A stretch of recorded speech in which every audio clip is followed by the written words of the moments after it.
Vibrato is an even oscillation of pitch going both flat and sharp to ornament a musical phrase. Let's break that down. Vibrato is an even oscillation in pitch going both flat and sharp.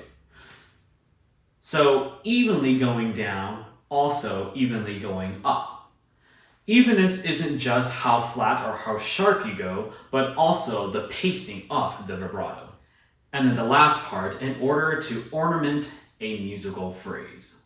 When I think of ornamenting, I think of decorating, to make slightly better, but not taking away from what the actual image is supposed to be. Can there be such a thing as bad vibrato? I would say so. If vibrato sounds like this,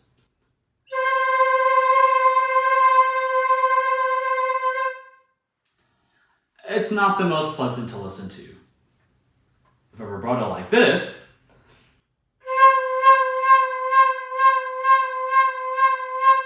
that's also pretty bad vibrato. What about this?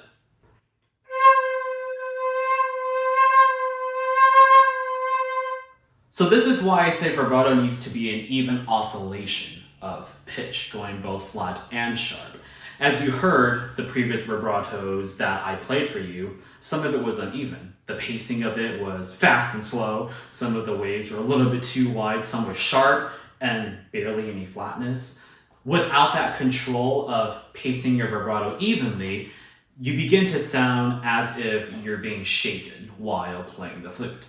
Now, I have seen teachers teach vibrato by using the word ha, almost like laughing, but whispering, so. Now, I can totally see how that works, but I have a different approach as far as how to teach vibrato. I don't do the ha ha ha method because that sounds rather jagged. That sounds rather just hearing that. And if I were to exaggerate it on the flute, it's not as even as I would like for it as far as pitch goes because it only goes one way, and that's the forward way, which is usually going to be on the sharper side. So how do I teach vibrato then? I use a metronome and I play with dynamics. Naturally for the flute, when we get louder, we go sharp. When we get softer, we go flat. So while expanding on our dynamic range, let's also develop vibrato. I like to set the tempo to 100, and I'll crescendo for 2 beats and decrescendo for 2 beats. So like half notes. So it'll be 1, 2, 1, 2, 1, 2, 1, 2. Pick an easy note like C.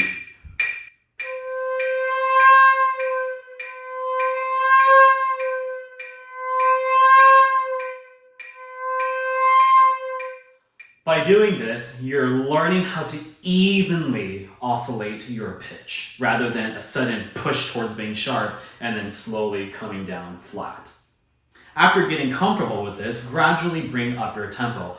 I'm going to be going pretty fast through this video just so that you're not here having to watch a 30-minute clip, but you can at least see how the process works. Obviously, take your time and take it slowly.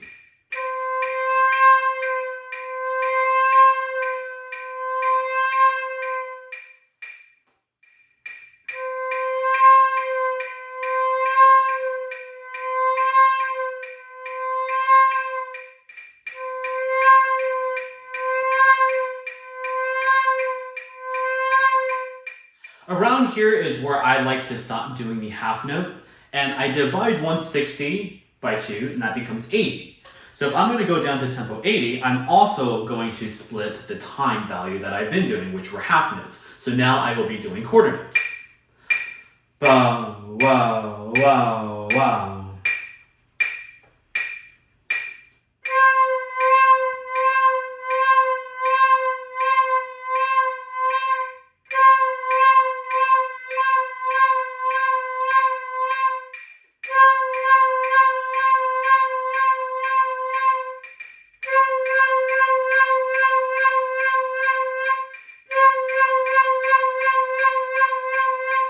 Just like I did from half notes to quarters, I would now do from quarters to eighths.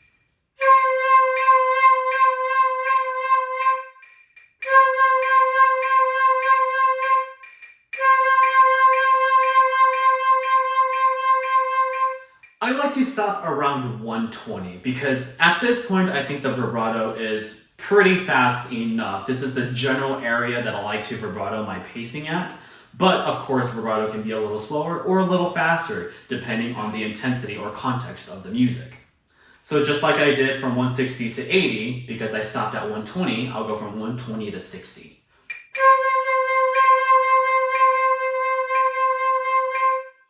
Now, of course, you can change the pacing of this and maybe do 5-lets.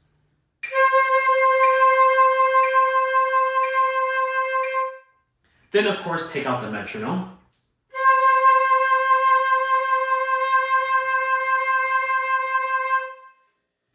And there you go. You've developed a pretty nice smooth vibrato. Now, this is going to take a while. Do not try to do this all in one day, unless you really want to. But I personally think the best way to develop a clean vibrato is to give yourself time.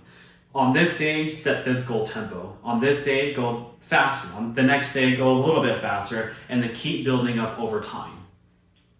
The reason why I generally like to take my time with developing vibrato is because you're engaging a muscle that you don't often use intentionally.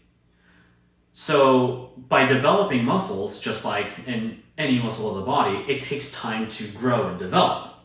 The more you rush this, the more you risk, well, doing it wrong or making a vibrato that sounds uneven. So take your time with this and really pace it out so you don't have to go back and relearn how to do it, because at that point it just becomes a wasted time then.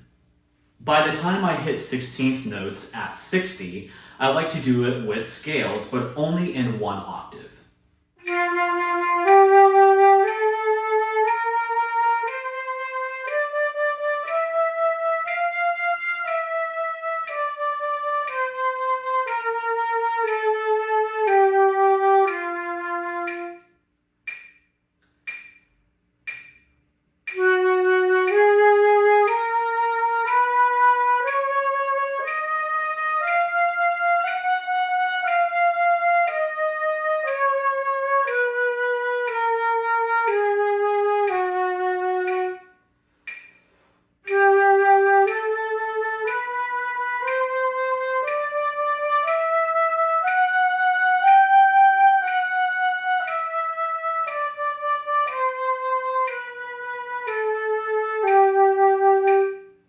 The reason why I like to do these in 1 octaves instead of 2 octaves is because as you get higher, you're going to notice that the vibrato becomes much more difficult to do.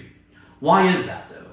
And it's simply just because of physics. As you get into the higher register, your airstream needs to move fast. And if the airstream is already gushing out rather quickly, it becomes really hard to shimmer that air. So the way I like to think of it is to first take away the flute and listen for this.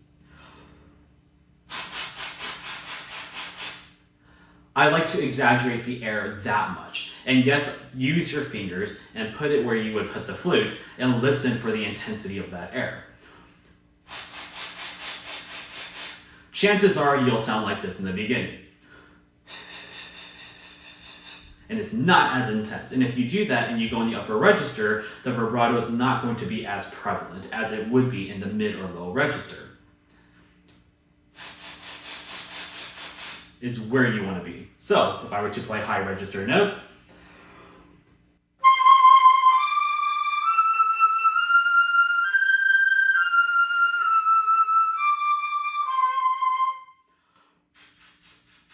now, when you play the lower register, because the air is coming out so slowly, you gotta be careful to then dial it back. I like to think of the lower register vibrato sounding more or less like this.